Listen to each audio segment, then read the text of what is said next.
السلام علیکم ویورز، اگر آپ ہمارے چینل پر نئے ہیں تو ہمارے چینل کو سبسکرائب کریں اور ساتھ لگے بیل آئیکن کو بھی دبا دیں تاکہ ہر نئی آنے والی ویڈیو کا نوٹیفیکیشن آپ تک پہنچ سکے۔ شکریہ۔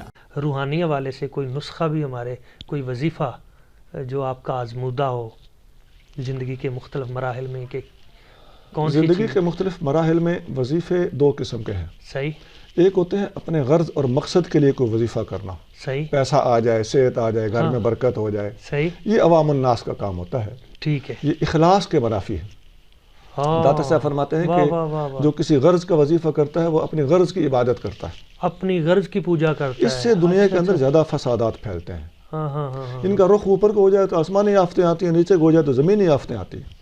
واہ واہ واہ واہ واہ، یہ کوئی ایسی اللہ اکبر۔ کاملین کے نزدیک یہ پسندیدہ چیز نہیں ہے کہ اس نیت سے پڑھا اس جائے۔ نیت سے کہ میرے پاس مال باقی آئے۔ رہا اپنے آخرت کے لیے پڑھنا، اپنے رب کو راضی کرنے کے لیے پڑھنا، تو اس میں 3 وظیفے ایسے ہیں جو ہر مسلمان اگر صبح کے ٹائم پہ ایک تسبیح بھی پڑھ لے صحیح، تو وہ اس کے لیے انشاءاللہ کافی ہے۔ ماشاءاللہ جی۔ ایک تسبیح استغفار پڑھ لے، استغفر اللہ ربی من کل کیونکہ نبی کریم صلی اللہ علیہ وسلم فرماتے ہیں میں روزانہ 100 مرتبہ استغفار کرتا ہوں، ماشاءاللہ۔ اور خوشخبری ہو اس بندے کو جس کے نامہ اعمال میں زیادہ سے زیادہ استغفار نکلا۔ واہ واہ طوبیٰ واہ، لمن وجد فی صحیفتہ استغفارا کثیرا۔ ماشاءاللہ، زبردست۔ دوسرے نمبر پر صحیح، استغفار کے بعد درود شریف، درود پاک، درود پاک، ایک تسبیح صبح کے ٹائم اس کی بھی کر لی جائے۔ صحیح، اور تیسرے نمبر پہ ایک تسبیح لا الہ الا اللہ کی پڑھ لی جائے۔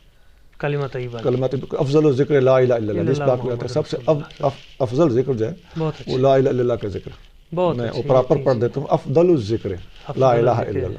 ماشاءاللہ، تو یہ 3 وظیفے ہیں، مختصر سے ہیں، ٹھیک ہے۔ صبح کے ٹائم کر لی جائے۔ باقی جتنا زیادہ کوئی وظیفہ کرے اتنی برکت ہے۔ اچھی بات ہے، لیکن کم از کم اتنا ہو جائے تو ایک عام مسلمان کے لیے اپنے آخرت کی تیاری کرنے کے لیے یہ انشاءاللہ کافی ہے۔ کافی۔ بہت شکریہ جی، اللہ کریم سلامت رکھے جی، آپ کی کرم نوازی اور آپ کی شفقتیں اور محبتیں اسی طرح سلامت رکھے، بہت ہمارے شکریہ۔ شامل حال رکھے۔ دعا کرتے ہیں دعا فرما اللہ دیجیے، برکت دے۔ برکت کے لیے۔ اللہم یسر لنا امورنا راحت لقلوبنا و ابداننا آمین۔ والعافیت فی دیننا و دنیانا وکن رفیقنا فی سفرنا وخلیفتا فی اہلنا و مالنا واتمس علی وجوہ اعدائنا واہدنا الصراط المستقیم صراط الذین انعمت علیہم غیر المغضوب علیہم ولا الضالین آمین۔ اللہم ارحم امت محمد صلی اللہ علیہ وآلہ وسلم، اللہم اصلح امت محمد صلی اللہ علیہ وآلہ وسلم، اللہم فرج عن امت محمد صلی اللہ علیہ وآلہ وسلم، وصلی اللہ تعالی علی حبیبہ الکریم سیدنا و مولانا محمد وعلی آلہ و اصحابہ اجمعین برحمتک یا ارحم الراحمین۔